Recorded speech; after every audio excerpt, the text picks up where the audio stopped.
Ladies and gentlemen, welcome back to my channel. I'm Mr. Deathbreath, where I do spoiler-free film reviews and sometimes celebrity interviews. Before we begin, please turn on post notifications, please subscribe, and please share. Okay guys, so the film we're discussing today is Freddy vs. Jason.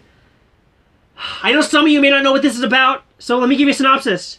Freddy needs to be remembered again, so he utilizes Jason to make the kids of Elm Street, the Springwood kids, remember who he is, so he can get his grip back on the children of Springwood and be the menacing terror that he is. Without further ado, let's just jump into this and get into the good. So, the concept's fantastic. The idea that Freddy really needs Jason is actually a really interesting idea. And it's really a brilliant concept, and if anything, it's one of the best things about the film.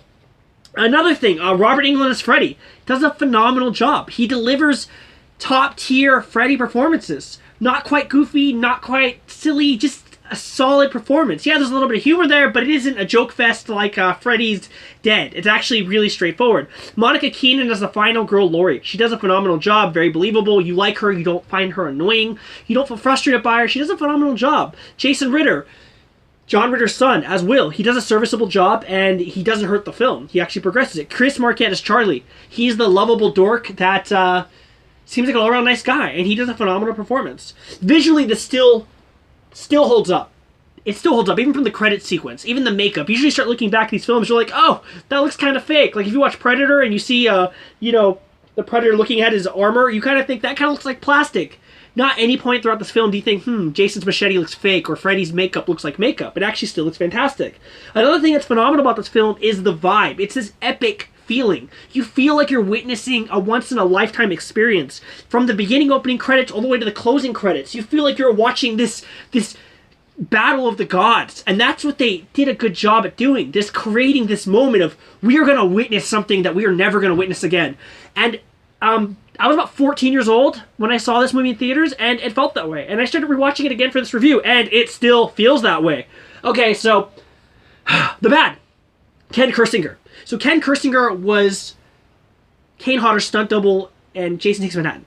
Now, if you talk to Kane Hodder, he will tell you that he was a stunt double against Kane's will. Kane didn't want a stunt double, but he needed to, according to the studio. Okay, so Ken Kirsinger basically plays Sad Boy Jason. If you watch the film, you'll see he always looks droopy, he always looks sad. He almost looks like the Eeyore of the Jasons. I don't know, he just looks kind of depressing and not really scary. There's also a Jay and Silent Bob type clone character. I believe his name is Bill in the movie. And it's irritating because they could have just hired Jason Mewes, who plays Jay, but they didn't do that. Instead, they got some other person to play him. And it just didn't work out. And it's such a carbon copy to the point that the guy has long blonde locks and he wears a beanie and he's always talking about dope. It's just like, just get Jason Mewes. Director Ronnie Yu really made a mistake. In addition, Katharine Isabelle. Katharine Isabelle is known for the iconic cult film Ginger Snaps. It's basically about a woman becoming a werewolf, or a woman becoming a woman. It's an allegory for women. Ginger Snaps is such a well-done film, and it's a shame that after coming off the heels of that film, she got regulated to basic white girl party, or girl that gets verbally abused by her boyfriend. It's just really a shame, and she deserved better. Okay, and another issue that's bad is really, the film has filler. In the middle, after the iconic beginning and establishing the main characters and what they have to do, it starts feeling like filler. If you watch the movie, you know what I mean. If you haven't seen it, it just feels like the whole point is to get to the epic throwdown that's coming. And it's just really a shame. Another problem they added was the fact that Jason's afraid of water. And it just doesn't make any sense. Like, how is Jason afraid of water when he's going and drowning people and pulling them down? It goes against character, and it was a poor move.